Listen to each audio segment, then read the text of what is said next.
Hello प्यारे विद्यार्थियों, कैसे हो। तो अपनी कंटिन्यूज करते हैं स्टडी को वापस। अब हम नेक्स्ट जो है अपवर्तन के बारे में तो हमने समझ लिया। अब हम बात करेंगे कि इसके अंदर कि अपवर्तन के नियम क्या है। तो हम यहाँ पे लिख लेते हैं अपवर्तन के नियम। देखिएगा, हम यहाँ पे अपवर्तन के नियम, पहली बात है अपवर्तन होता क्यों है, इसका एक कारण भी लिख लो। अपवर्तन का कारण भी लिख लो आप, क्यों होता है। ये बात हमसे थोड़ी सी पीछे वाले टॉपिक में छूट गई थी, तो लिखिए इसमें कारण क्या है। पहला कारण क्या है, पहला कारण है इसमें वेगों में क्या होता है, अंतर। ठीक है, वेगों में क्या होता है, अंतर। यानी कि हम लिख सकते हैं Vg is less than Va। दूसरा, इसका परिणाम क्या होता है, इसका परिणाम ये होता है कि अगर मैं रिजल्ट लिखूं इसका, तो इसका जो परिणाम है वो ये होता है कि जब प्रकाश की किरण, जब ये कॉन्सेप्ट आप याद रखना प्लीज, जब प्रकाश की किरण विरल से, कहां से, विरल से सघन माध्यम में प्रवेश करती है तो वह नॉर्मल से अभिलंब के पास, या हम लिख सकते हैं निकट आ जाती है। ये इसका ए पॉइंट मान लो चाहे आप। ठीक है, विरल से, विरल क्या है, एयर विरल है और ग्लास कांच क्या है, सघन है। तो ये क्या हुई, विरल से सघन में आई, इसलिए अभिलंब के पास में आ गई, निकट में आ गई। ये ध्यान रखना आप। और जैसे ही ये सघन से विरल में जाएगी, अगर ये मैं यहां लिख दूं कि दूसरा बे पॉइंट लिखूं कि सघन से विरल में जाती है, विरल में जाती है, तो क्या होगी, तो प्रकाश किरण क्या होगी, प्रकाश किरण अभिलंब से, नॉर्मल से क्या होगी, अभिलंब से दूर हटती है। क्यों दूर हटती है, क्योंकि इसकी स्पीड ज़्यादा हो जाती है, और जैसे स्पीड ज़्यादा होगी तो क्या हो जाएगी, ये दूर हटेगी। ठीक है, तो ये अपनी बात थोड़ी सी रह गई थी। अब हम बात करते हैं अपवर्तन के नियम। अपवर्तन के दो नियम हैं। पहला जो नियम है वो क्या है, उसके बारे में हम बात करेंगे। तो हम लिखेंगे अपवर्तन के नियम। अपवर्तन के नियम में अपने पहला नियम जो है वो ये नियम है कि आपतित किरण, अपवर्तित किरण और जो आपके अभिलंब है, तीनों क्या है, एक ही तल में होते हैं। तो इसके बारे में लिखते हैं हम कि आपतित किरण, अपवर्तित किरण और अभिलंब। पहला नियम अपवर्तन के क्या है, ये नियम, अपवर्तन के नियम। तो फर्स्ट लॉ, पहला नियम, पहला नियम क्या है कि आपतित किरण, आपतित किरण, अपवर्तित किरण। अगर मैं यहाँ पे नाम लिखूं तो देखिएगा, आपतित किरण को आप लिख लो यहाँ पे PQ, और अपवर्तित किरण को आप लिख लो QR। वह अभिलंब, अभिलंब इसको हम लिख सकते हैं MN। तीनों क्या होते हैं, तीनों एक ही तल में होते हैं। ये बात अगर नहीं समझ में आई है तो मैं बता देता हूं कि अगर मैं इस प्लेन के ऊपर प्रकाश की इरेजेबल कोई लाइट डालूं, बीम डालूं, तो ये इसके ऊपर ही होगी इस तल के, और यह विलंब भी इसके ऊपर ही ऐसे होगा, और ये अपवर्तित किरण भी इसी के ऊपर होगी। तो अगर इसको कांच की सिल्ली के अंदर भी हम करें तो ये तल के ऊपर ही ये अपवर्तन की घटना होगी। तो ये कैसा नियम है इसका? फर्स्ट नियम है। ठीक है। दूसरा नियम क्या है? दूसरा नियम ये है, सेकंड लॉ हम लिख रहे हैं कि आपतन कोण I की ज्या और अपवर्तन कोण R की ज्या का अनुपात जो आएगी, जो राशि आएगी, अनुपात की जो वैल्यू आएगी, संख्या आएगी, वो निश्चित होगी, कांस्टेंट होगी, और उस कांस्टेंट राशि को हम अपवर्तनांक कहेंगे। तो इसको भी हम लिख सकते हैं कि आपतन कोण I की ज्या किसमें? अपवर्तन में। ये अपवर्तन में देखो, ये अपवर्तन में आपतन कोण I की ज्या, ज्या मतलब कोण, साइन, थीटा का मान, वह अपवर्तन कोण R की ज्या का अनुपात एक स्थिरांक प्राप्त होता है। स्थिरांक, या इसको ओब्लिक करके लिख लो आप, नियतांक। इंग्लिश में इसको बोल सकते हो कांस्टेंट प्राप्त होता है, प्राप्त होता है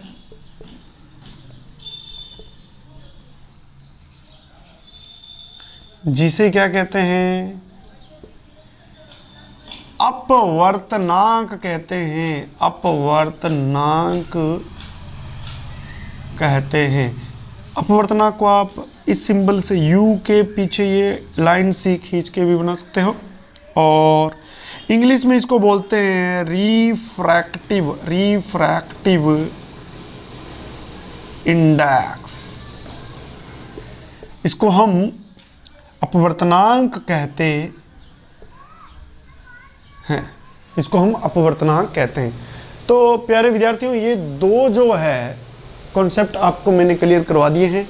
अब आप ये चीज़, इसका आप शॉर्ट स्क्रीन ले लो और इसको अच्छी तरह से कॉपी में उतार लो।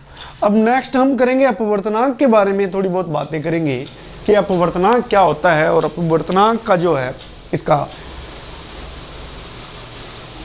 महत्व क्या है। तो जिस भी माध्यम का अपवर्तनांक जितना ज्यादा होगा उसका क्या होगा? उसकी सघनता भी ज्यादा होगी, और इसमें प्रकाश किरण का वेग क्या हो जाएगा? कम हो जाएगा। देखते हैं हम। अब मैं इस चित्र को फिनिश कर रहा हूँ, इरेजेबल कर रहा हूँ। अब यहाँ पे हेडिंग हो गई है अपवर्तनांक के बारे में, लेकिन थोड़ी सी बात अपने सेकंड नियम की रह गई है। वो नियम के बारे में अगर हम कहें तो sine I is equal to sine R, ये जो है स्थिरांक जो प्राप्त हुआ, उस स्थिरांक को हम म्यू भी कहते हैं। और ये किसका नियम है? ये स्नेल का नियम है। स्नेल का नियम है, ये स्नेल का नियम है। इस बात को आप थोड़ा ध्यान रखना, 10वीं के अंदर भी ये पूछा जाता है। तो और ये इतनी सी बात दे दे, साइन I बटा में साइन R, या कोस I बटा में साइन R दे दें, तो ध्यान रखना आप इसके अंदर कि साइन I बटा में साइन R जो है स्नेल का नियम है। स्नेल ने इस नियम को दिया था। अब हम बात करते हैं अपवर्तनांक के बारे में। तो अपवर्तनांक के बारे में थोड़ी सी बात और करेंगे हम। अपवर्तनांक के बारे में जो बात करेंगे वो है कि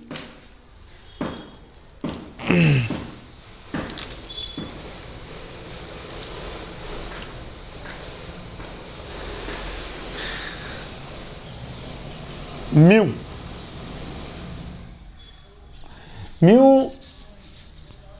जो है एक रेशव है, यानी कि दो राशियों की आपस में तुलना है, दो माध्यमों की तुलना है। तो दो माध्यमों की तुलना है, तो हम इसमें लिखेंगे, हम इसे कह सकते हैं कि इसे क्या कह सकते हैं, इसे माध्यम दो का माध्यम एक के सापेक्ष क्या है, एक तुलनात्मक राशि है, उसको हम कहेंगे अपवर्तनांक। अपवर्तनांक है, ठीक है। तो इसको हम इसे माध्यम दो का माध्यम एक के सापेक्ष अपवर्तनांक है, तो इसको हम लिख सकते हैं यहाँ पे दो और एक, यानी कि माध्यम दो का माध्यम एक के सापेक्ष अपवर्तनांक। अगर मैं यहाँ लिख दूँ यहाँ ऐसे कि ए और डब्ल्यू लिख दूँ, तो मैं कह सकता हूँ कि ये क्या है, माध्यम हवा का माध्यम जल के सापेक्ष अपवर्तनांक, इसको हम कह सकते हैं। तो अगर मैं यहाँ पे कर दूँ जी, ए जी, तो हम लिख सकते हैं कि यहाँ पे लिख सकते हैं कि माध्यम हवा मतलब एयर का माध्यम कांच यानी कि ग्लास के सापेक्ष अपवर्तनांक, ठीक है। ये एक रिलेटिव, अगर हम कहें कि इसका मात्रक क्या है, तो ये एक मात्रकहीन राशि है। अपवर्तनांक की कोई मात्रक या इकाई नहीं होती। देखिएगा, अब यहाँ पे अगर मैं लिखूं कि म्यू ए और जी, तो इसके अंदर जो अक्षर पहले है उसको नीचे लिखना है और जो अक्षर बाद में है उसको ऊपर लिखना है। तो ये आप थोड़ा सा इसमें ध्यान रखना। तो हम इसमें लिख सकते हैं कि ये जो वेग है, वेग या वेग को ऐसे लिखें, वेग किस में, जो पहले है उसको नीचे लिखेंगे और जो बाद में है उसको क्या लिखेंगे, हम ऊपर की ओर लिखेंगे, ठीक है। तो देखिएगा इसमें कि इसको लिख दिया हमने वी ए और इसको लिख दिया वी जी, ये ध्यान रखना। तो ये है ए जो है, जो पहले आया है उसको नीचे लिखेंगे और जी है वो बाद में आया उसको हम ऊपर लिखेंगे। तो हम इसको क्या बोलेंगे कि अपवर्तनांक किसके सापेक्ष है, हवा के सापेक्ष। किसका अपवर्तनांक है, कांच का।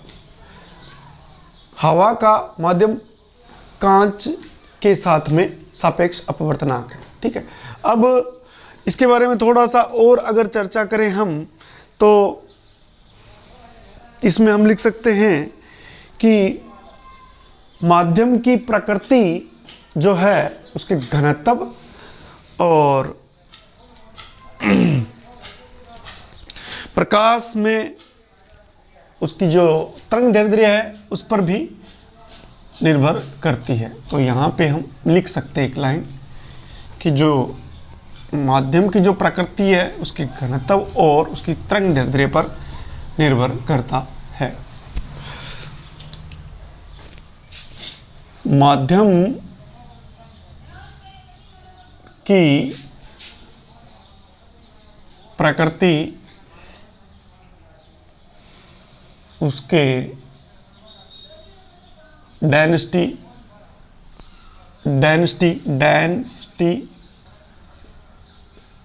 व उसकी लंबाई, जिसको हम तरंगदैर्ध्य कहते हैं या इंग्लिश में इसको वेवलेंथ कहते हैं, पर निर्भर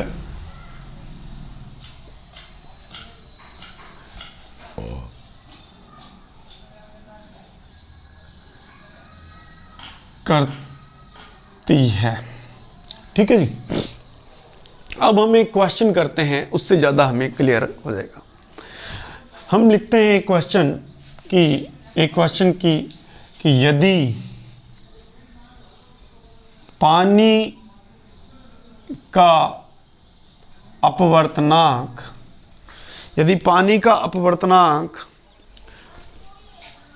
1.33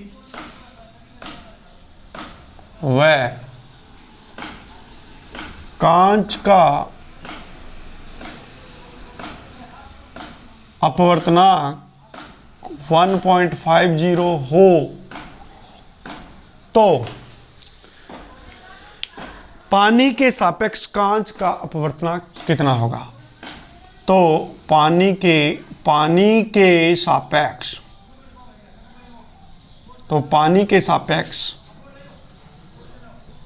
कांच का अपवर्तनांक क्या होगा? तो देखिएगा इसके अंदर है कि पानी के सापेक्ष कांच का अपवर्तनांक। तो पहले बात करिए पानी की और किसके सापेक्ष कांच के, तो हम लिखेंगे म्यू बराबर WG। और जो चीज़ पहले है उसको हम नीचे लिखेंगे और जो चीज़ बाद में है उसको हम ऊपर लिखेंगे।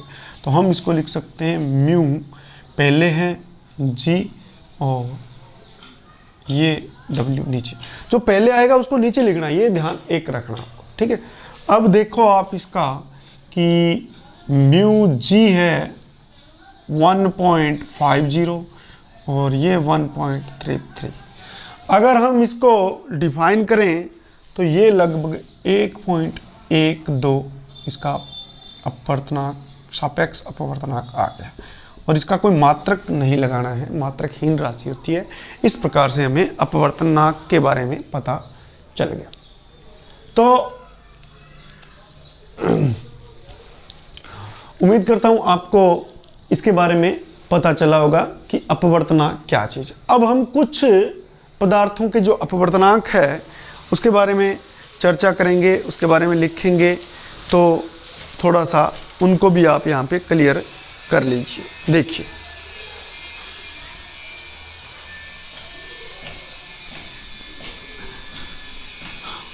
आपको पता है कि निर्वात का जो अपवर्तनांक होता है उसको 1 माना गया है, वो 1 होता है। ठीक है। और उसकी वेलोसिटी जो होती है वो 1 सेकंड में 3 लाख किलोमीटर की होती है।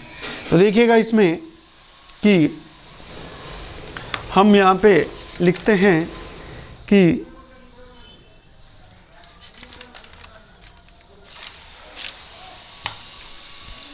यहाँ पे हम लिखते हैं माध्यम क्या है। माध्यम मान लो हमने ले लिया पहले निर्वात, उससे सघन माध्यम ले लिया मान लो हवा, उसके बाद में मान लो ले लिया जल, और उसके बाद में ले लिया हमने कांच। जो इम्पोर्टेंट है, जो आपके बोर्ड में पूछे जाएंगे उनके बारे में हम बात करेंगे। और एक है डायमंड हीरा। ये आपके माध्यम हो गए। नेक्स्ट हम बात करेंगे कि इनके अपवर्तनांक क्या क्या है, जिनको अपने को याद करना। इसका अपवर्तनांक 1 होगा। हवा का अपवर्तनांक जो है, इसका अपवर्तनांक जो है 1। हवा का जो अपवर्तनांक है वो 1.003। और जल का जो अपवर्तनांक है वो 1.33। कांच का अपवर्तनांक है वो 1.50, वो हमने अभी बात भी की थी। और हीरे का जो सबसे ज़्यादा अपवर्तनांक होता है 2.42। ये आप थोड़ा ध्यान रखना। अब इसके साथ ही हम इसका प्रकाश का वेग भी हम देख लेते हैं। इसकी प्रकाश का वेग। किसमें क्या होगा? इसमें प्रकाश का वेग होगा 3 × 10⁸ मीटर प्रति सेकंड होगा, और हवा में प्रकाश किरण का जो वेग होगा वो 2.98 और 10⁸ मीटर प्रति सेकंड है। और जल के अंदर और भी कम होगा, 2.25 × 10⁸ मीटर प्रति सेकंड। और कांच में इससे भी कम होगा, 2 × 10⁸ मीटर प्रति सेकंड। इस प्रकार से ये वेग जो है धीरे धीरे क्या होता जा रहा है? कम होता जा रहा है। अगर हम कंपैरिजन करें कि सघन क्या है, हम यहाँ पे लिख लें कि विरल क्या है। दो चीज़ों की कंपैरिजन करें, विरल और इधर सघन करें, तो आप थोड़ा ध्यान देना कि निर्वात विरल होगा, हवा और निर्वात की तुलना करें तो सघन कौन सी होगी? हवा होगी। अगर हम हवा और जल की बात करें तो हवा विरल होगी और जल क्या होगा उसकी तुलना में? सघन होगी, क्योंकि सघन और विरल दो ही, जब हम तुलना करेंगे तो दो की तुलना करेंगे। जल के साथ में कांच की तुलना करेंगे तो जल और कांच में से सघन कांच होगा, और कांच और हीरे में से अगर हम बात करें तो हीरा सघन होगा। ये थोड़ा आप ध्यान रखना। तो ये हमने अपवर्तनांक के बारे में काफ़ी चर्चाएं की। मेरे को ऐसे लग रहा है कि आपको ये चीज़ें समझ में आ गई होगी। तो मित्रों, इस जो टॉपिक है इसमें इतना ही है। नेक्स्ट हम करेंगे कि कैसे कलर्स के बारे में, कि कलर्स कैसे दिखाई देते हैं, उनकी चर्चा हम छोटे से 5-10 मिनट का वीडियो होगा, उसके अंदर हम चर्चा करेंगे। तो तब तक के लिए आप लोग स्टडी करते रहें। इसी प्रकार से आपके कॉन्सेप्ट में क्लियर करने की कोशिश करूँगा। तो तब तक के लिए आप लोगों को जय हिंद, जय भारत। ठीक है मित्रों, अलविदा।